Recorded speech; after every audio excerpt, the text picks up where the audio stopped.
This is a Fonzie Studio podcast.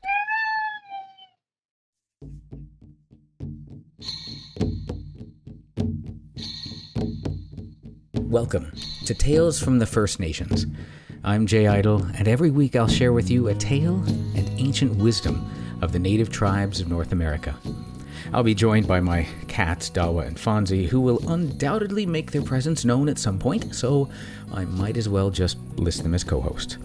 We hope you'll enjoy the tales and wisdom, raise your vibration, and enrich your life with us every week. Welcome, friends. Welcome to the 60th episode of Tales from the First Nations. I'm your host, Jay Idle. Now, I've mentioned my friends Mark and Maz a few times. They're from the Isle of Wight. Well, the other day I was having a nice talk with them about honey.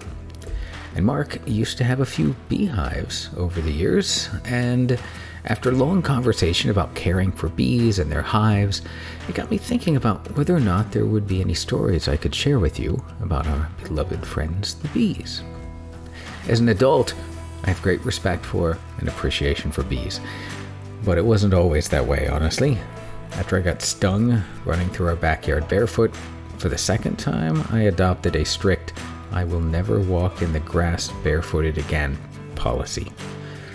There was nothing worse than sitting there while my mother was digging into my swollen toe with tweezers to pull out a dreaded stinger. Oh, God, horrible. Now, as an adult, I've replaced my strict "no barefoot in the grass" policy with a strict "watch where you're walking" policy. And that allows me to walk barefoot in the grass without being stung by bees or dog poo. Both are equally unpleasant, although the poo is a little easier to get off of my foot than out of the treads of my shoes. Anyway, back to the bees. To many Native American tribes, the bee is often referenced in cautionary tales to warn people to not disrespect nature. Bees are portrayed as mighty, fierce warriors who, despite their small size, are perfectly capable of defending themselves against larger enemies. A nice little way of pointing out that only a fool would underestimate their powerful nature. They're also associated with fertility in some tribes, where couples who were having difficulty in conceiving a child would be gifted pots of honey. So, in line with their cautionary tales, let's begin with the Cherokee legend, how the honeybee got their stinger.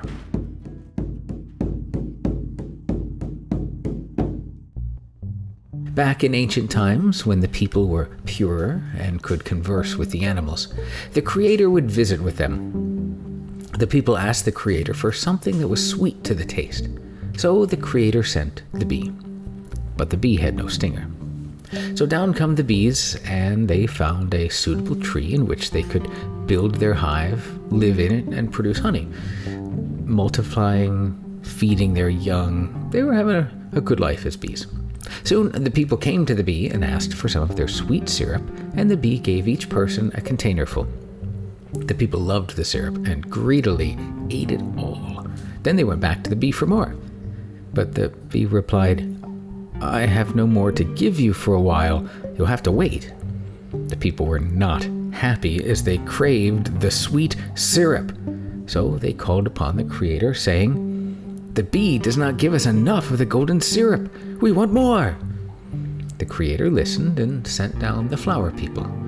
The flower people began to spread all types of flowers across the land, giving the bees greater access and variety of flowers to pollinate and make more honey. The flower people spread all kinds of beautiful wildflowers around to attract the bees. Bright blue, red, orange, purple, and yellow. More bees were created to help pollinate the flowers. The hive grew to be very large. The people, seeing how big the hive was, went to get more of the sweet syrup. So the bees gave all the syrup to the people, but left enough to feed their young. The people devoured the syrup and wanted more. The bees responded, "We don't have any more. You will have to wait."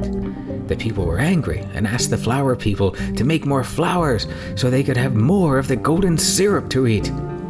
The flower people responded, "We made all the flowers we could, and they are all pollinated. You'll have to wait until spring." "No," said the people, "we want more now."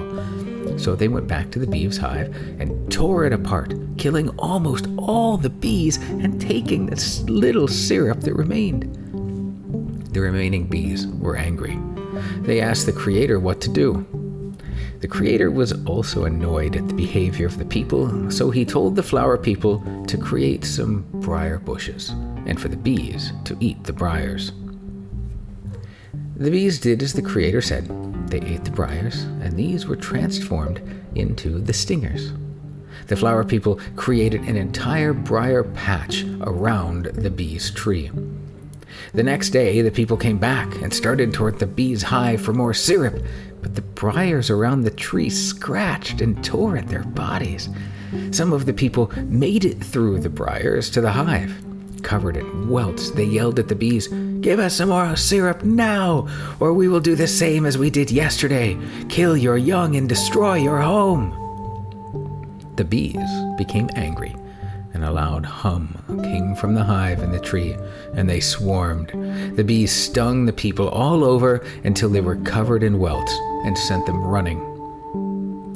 After that day, the people treated the bees, flowers, and plants with great respect, and always promised to replace whatever they asked for, and never be greedy or take more than they needed.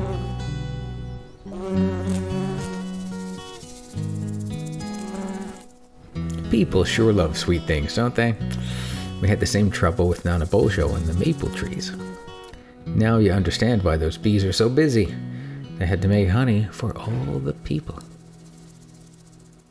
Our last story is an old Iowa story. The Iowa people, also known as the Iowa or Bakoja, meaning gray snow, they're a native tribe of the Siouan logistic stock with deep historical roots in the central U.S. Today, they are enrolled in two federally recognized tribes, Iowa Tribe of Kansas and Nebraska, and Iowa Tribe of Oklahoma. See, Iowa. Now you got it. Today we'll spotlight them and their story, the Bee King and the Snake's Daughters.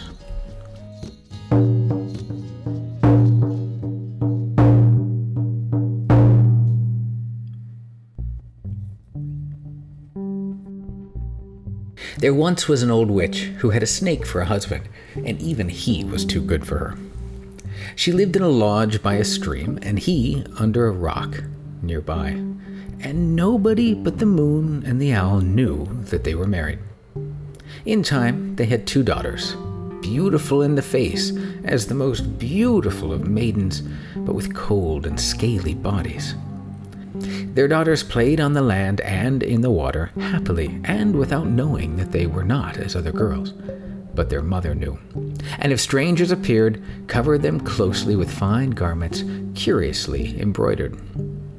When they were grown, no man could see them and not love them. No man could touch them and not hate them. So their lovers all became enemies, and they raged furiously and came to hate all humankind. No man took them to his lodge. Therefore, in accordance with their father's advice, they married snakes. After that, they laid all day in the sun and smiled, that they might entrap the unaware, for each of them had a poisoned arrow given to her by her father on their wedding night. An arrow endowed with such deadly cunning and power that it never failed to kill whoever it was aimed at, and always flew back to its owner's hand after it had done its deadly work. Each had also a bow strung with their mother's hair. This bow told her who was coming, and, if he was a charmed man, the one spot where he could be fatally struck. Now, this was very terrible. So after a while, all knew of the witch's daughters and hated them exceedingly because of their hapless victims. Everything in the land went on very badly, for when one place was shunned, the snake's daughters secretly removed to a new one. Finally, the king of the bees went by. He was the ruler of the trees as well as the bees, so those bows of wood dared not give any warning of his approach, nor did they tell the girls of his name and title. for he held up his hand before them in token of silence. The strings of bows hissed like serpents, but they told nothing but that an enemy was by. When the sisters saw him, they smiled and beckoned. He approached, smiling in turn. Instantly, they fitted the venomed arrows to the strings, but the bows bent like grass, and the arrows fell. Hissing louder than the bowstrings, the sisters picked up the arrows and flung them like darts. The strange, ugly man before them laughed till the sky and earth rang with the sound and caught the arrows with his hands. When the sisters saw their weapons were powerless, they tried to fly, but were given no time to get away, for the king had a stone nose, and the breath of it worked enchantment. He breathed on the arrows and flung them at the sisters. They were pierced to the heart, but did not die as women do. From their wounded bodies came no blood, only water, stagnant and dark. As it poured out, they fell. Their fall was heavy. The ground shook under them. The trees nearby staggered as if their roots were loosened from the soil. Where the sisters fell, they laid. No one buried them, but no matter, they did not harm the air. Their father and mother did not bury them, because they did not know where they were, and did not find them for a long time. Neither did their husbands, but the birds did, and the wolves, and the worms. Nevertheless, none of these creatures molested them. The reason was the sisters were changed into stone by their own arrows. Many have seen them and know this to be true.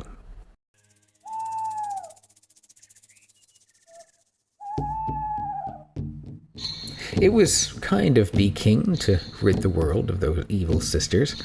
I feel bad for the sisters, though. They were born of unfortunate circumstances and took the path of cruelty. It's interesting that this story had a bee king when now we know that the top dog is the queen bee. It's with respect and gratitude that I offer you my blessings and thank you for sharing my journey with me and sharing your time with me on this podcast. I wish you well and look forward to sharing another story with you next week. Go in peace, return in peace, and may you be well. If you enjoyed the podcast, please like and give us a positive review on your podcast service of choice so that we might grow further. It could help create a buzz about us. That would be nice of you. Can we do puns here? Is that allowed? Is that all right? Oh, Fonzie's shaking his head no. All right, looks like I gotta go. I've been stung.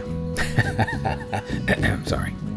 Feel free to reach out to us with the contact information in the episode link if there's anything you would like to hear about.